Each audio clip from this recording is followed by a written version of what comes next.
السلام علیکم جی۔ ایران، اسرائیل اور امریکہ، ان تین طاقتور ممالک کی آپس میں ایک جنگ چھڑ گئی ہے جو ایک بہت ہی حساس علاقے میں ہے۔ اگر یہ جنگ نہ رکی تو اس کے اثرات پوری دنیا پر پڑیں گے۔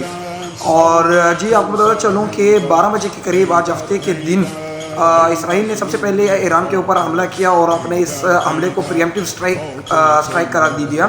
جس کا مطلب ہے پریمپٹیو اسٹرائک سے مراد یہ ہے کہ آپ کو جب خطرہ فیل ہو کہ آگے والا ملک میرے اوپر حملہ کرے گا تو اس سے پہلے آپ اس کے دفاع کے لیے آپ اس کے اوپر حملہ کر دیں، تو آپ دنیا کو یہ بتاتے ہیں کہ میں نے ان کے اوپر پریمپٹیو اسٹرائک کیا ہے۔ تو اس طرح کا اسٹرائک کرنے سے آپ کی دنیا میں امیج زیادہ خراب نہیں ہوتی۔ تو اسرائیل نے سب سے پہلے یہ کہا ہے کہ ہم نے ایران کے اوپر آج پریمپٹیو اسٹرائک کیا ہے، اور ایران کے جو اسکول اور کالجز مطلب تہران میں تھے وہاں پر انہوں نے اٹیک کیے ہیں، اور تہران کے جو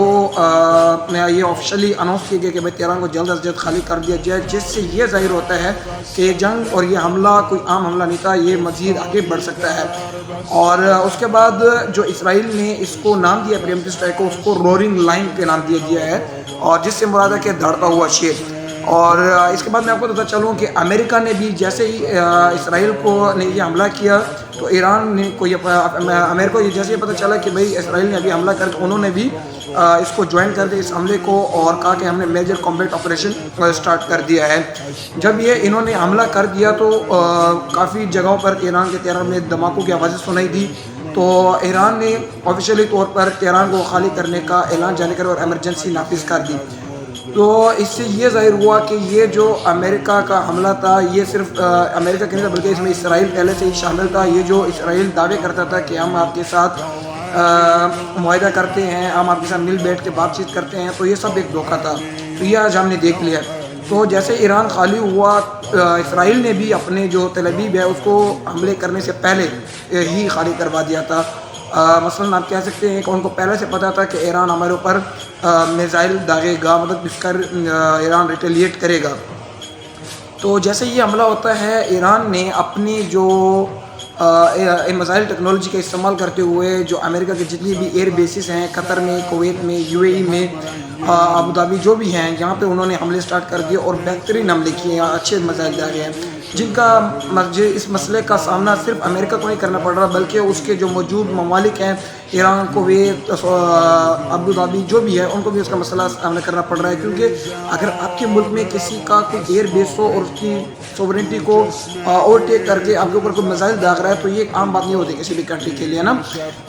تو پھر اس کے بعد جو ایران کے جو پریزیڈنٹ ابراہیم عزیری نے انہوں نے کہا کہ ہم نے آپ کو پہلے بھی کہا تھا، مطلب انہوں نے 12 بجے قریب یہ ٹویٹ کیا تھا کہ ہم نے آپ کو پہلے بھی ہدایات دی تھی، ہم نے آپ کو پہلے بھی وارن کیا تھا کہ اس جنگ سٹارٹ نہ کریں، لیکن آپ نے ابھی یہ جنگ سٹارٹ کر دی اور اب ہم کریں گے۔ تو اس سے بھی یہ ظاہر ہوتا ہے کہ یہ جنگ کوئی عام جنگ نہیں ہے، یہ کافی دیر تک چلنے والی ایک جنگ ہے۔ تو اس کے بعد ابھی جو امریکہ اس میں داخل ہوا ہے تو امریکہ کی جو کولیگز ہے یا جو الائز ہے انہوں نے امریکہ کے اوپر الٹا یہ باتیں الزام لگانا شروع کر دیا ہے کہ تم نے ایک اسٹوپڈ وار میں ہمیں دھکیل دیا ہے۔ اسٹوپڈ وار سے کیا مراد ہے کہ تم ایک افغانستان سے نہیں جیت سکے تو تم ایران سے کس طرح جیت سکتے ہو؟ یہ ایک لمبی چلنے والی جنگ ہے، اور ملک اور دنیا میں جو اس کے اثرات ہوں گے وہ ان کو جانتے ہیں۔ ٹرمپ ایک بیوقوف انسان ہے، اس کو نہیں پتا کہ اس کے کیا اثرات ہوں گے، لیکن پھر ٹرمپ نے ان کو یہ جواب دیا ہے کہ آپ یہ دیکھیے گا کہ یا تو ون اور ڈن کا جواب یہ دیا کہ ہم نے ان سے مذاکرہ کرنے کی پوری کوشش کی تھی، لاسٹ جمعہ گزرا ہے کل، تو اس میں بھی ہم نے ان سے مذاکرہ کرنے کی کوشش کی تھی لیکن وہ نہیں مانے، پیش پہ نہیں ہے، مطلب وہ یورینیم انریچمنٹ وغیرہ کے اوپر نا ایران ان کے پاس ایگری نہیں ہے، پیش پہ نہیں ہے، تو انہوں نے ہم نے حملہ کر دیا تاکہ ان کو ڈرا سکے۔ لیکن ایران وہ ملک ہے جو ڈرنے کا نام ہی نہیں لے رہا، وہ کوئی عام ملک نہیں ہے، ٹھیک ہے، وہ ایک ریزسٹنس شو کروا رہا ہے۔ وہ آپ کو یہ سوچنے کی ضرورت ہے کہ جو آپ نے بیری بیڑا کھڑا کیا ہوا ہے پچھلے کئی مہینوں سے، ایران کا اس کے اوپر ٹکے برابر کا اثر بھی نہیں ہو رہا، الٹے وہ AI کی ویڈیو جاری کر رہے ہیں کہ ہم نے کس طرح آپ کا جو بیری بیڑا ہے اس کو کس طرح ہم نے ڈسٹروائے کرنا ہے۔ تو یہ جو امریکہ کے اسی الائز ہیں وہ اس کو کہہ رہے ہیں کہ آپ نے ہمیں ایک اسٹوپڈ وار میں دھکیل دیا ہے۔ اور اس کے بعد جو یہ بھی ایک اہم سوچنے والی یہ بات ہے کہ ادھر پاکستان اور افغانستان کی جنگ شروع ہو گئی اور یہاں پر ایران کے اوپر حملہ کر دیا گیا، تو یہ بھی ایک مائنڈ گیم ہے۔ سب سے پہلے یہ کہا گیا کہ ایران کے اوپر حملہ کرنے سے پہلے یہ سوچا گیا کہ اگر ہم ایران کے اوپر حملہ کر دیں تو میں بھی پاسبلٹی ہے کہ یا تو افغانستان سے یا تو پاکستان سے ایران کو ہیلپ آؤٹ ہو جائے، لیکن انہوں نے سب سے پہلے کیا کیا کہ انہوں نے جو افغانستان اور پاکستان ہے سب سے پہلے ان دونوں کا مسئلہ آپس میں چھیڑ دیا، وہ دونوں آپس میں چلے گئے اور دنیا کا جو انٹرسٹ ہے، جو توجہ ہے، اس طرف ہو گئے. انہوں نے یہاں پر پیچھے سے ایران کے اوپر حملہ کر دیا اور اب ان کی یہ گیم ہے کہ پاکستان اور افغانستان آپس میں الجھے رہیں گے. اب ایران پر حملہ کر کے وہاں کی ریجیم چینج کر دیں گے. سب سے مین مسئلہ ہی ریجیم چینج ہے. وہ رضا پہلوی ریڈی بیٹھا ہوا ہے کہ کسی طرح ایران کی ریجیم نکل جائے اور میں وہاں پر آ جاؤں. آپ اس کا پروف یہ بھی دیکھ سکتے ہیں کہ جو اٹیک ہوا ہے وہ تہران میں ہوا ہے، تہران کے ان جگہوں پر جہاں پر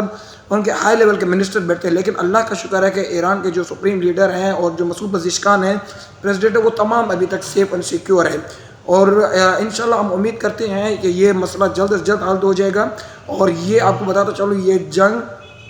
عام جنگ نہیں ہے. اگر یہ نہ رکی تو اس کے اثرات پوری دنیا پر پڑیں گے، تیل کی قیمتوں پر پڑیں گے اور ہر چیز کے اوپر پڑیں. دنیا کی ساری توجہ اس طرف آ جائے گی. اور یہ جنگ میں کہتا ہوں کہ جلد از جلد رکنی چاہیے. اور انشاءاللہ میں آپ کو اپڈیٹ کرتا رہوں گا آگے آنے والی جو بھی ڈیولپمنٹ ہوئی، جو بھی چیزیں ہوئی. اور آپ کو اینڈ میں ایک بات بتاتا چلوں کہ ایران نے بھی اسرائیل کے اوپر اٹیک کیا ہے اور اپنے جو انہوں نے اٹیک ہے اس کو نام دیا فتح خیبر کا نام دے دیا ہے، جو بہت ہی موٹیویشنل ہے. اور انشاءاللہ ہم امید کرتے ہیں کہ اسرائیل کو اس سے بہترین سبق ملے گا. جیسا